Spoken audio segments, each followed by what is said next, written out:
2 अगस्त 1990 इराकी सेना ने कुवैत पर आक्रमण शुरू किया। करीब 1 लाख इराकी सैनिकों ने 700 टैंकों के साथ कुवैत की ओर कूच किया था। युद्ध के 2 दिनों के भीतर ही कुवैती सेना ने या तो समर्पण कर दिया या पड़ोसी देश सऊदी अरब और बहरीन में चली गई। और कुछ दिनों बाद सद्दाम हुसैन ने घोषणा की कि कुवैत इराक का 19वां प्रांत बन गया है। उस वक्त कुवैत में फंसे लोगों में से 1,70,000 से अधिक भारतीय थे। इन भारतीयों को बाहर निकालने के लिए भारत सरकार ने एक महत्वाकांक्षी निकासी अभियान चलाया था। इसे अब तक का सबसे बड़ा हवाई निकासी मिशन कहा जाता है। भारत के लिए इस संघर्ष में खुले तौर पर टिप्पणी करना कठिन था, क्योंकि इस दौर में वो कच्चे तेल के उद्देश्यों के लिए अरब देशों पर व्यापक रूप से निर्भर था। ऐसे माहौल में तत्कालीन विदेश मंत्री I.K. गुजराल ने इस संवेदनशील मुद्दे पर इराक के तत्कालीन राष्ट्रपति सद्दाम हुसैन से मुलाकात की थी और फंसे हुए भारतीय नागरिकों के प्रत्यावर्तन की व्यवस्था करने को कहा था। सद्दाम हुसैन की अनुमति मिलने पर भारत ने निकासी मिशन शुरू किया।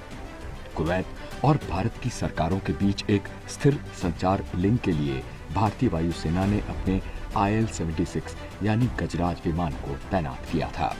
दूसरी ओर इवैक्यूएशन में लगे अधिकारियों के मुताबिक कुवैत से भारतीय समुदाय को निकालना कोई आसान काम नहीं था।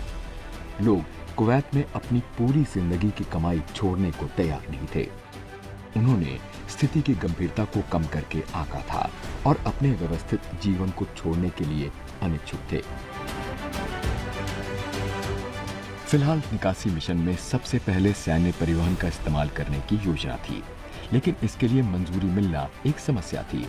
तो शुरुआत में बुजुर्गों, महिलाओं और बच्चों को निकालने के लिए कुछ सैन्य विमानों की व्यवस्था की गई थी, पर यह एक व्यवहारिक समाधान नहीं लग रहा था। इसलिए सरकार ने सहायता के लिए एयर इंडिया की ओर रुख किया, जो उस समय भारत सरकार का अंग थी। मिशन शुरू हुआ और भारतीय नागरिकों को कुवैत से इराक और जॉर्डन की सीमाओं तक ले जाया गया। अम्मान हवाई अड्डे से एयरलिफ्ट हो रही थी, क्योंकि बगदाद बंद था। ईरान सीमा से बाहर था। लोगों को कुवैत से इराक होते हुए अम्मान ले जाया गया था, जो न सिर्फ दूर था बल्कि समस्याओं से भी घिरा हुआ था। 13 अगस्त से 21 अक्टूबर 1990 तक यानी 59 दिनों की अवधि में सभी नागरिकों को एयरलिफ्ट किया गया और भारत वापस लाया गया। यह दुनिया में अब तक के सबसे सफल निकासी मिशनों में से एक था, जिसे तब भारत सरकार के अधीन एयर इंडिया ने अंजाम दिया था, केवल 59 दिनों में 488 उड़ानें भरकर। और इस तरह एयर इंडिया ने बतौर पहली civil airline Guinness book of world record में प्रवेश किया, जिसने आज तक सबसे अधिक लोगों का प्रत्यावर्तन किया था।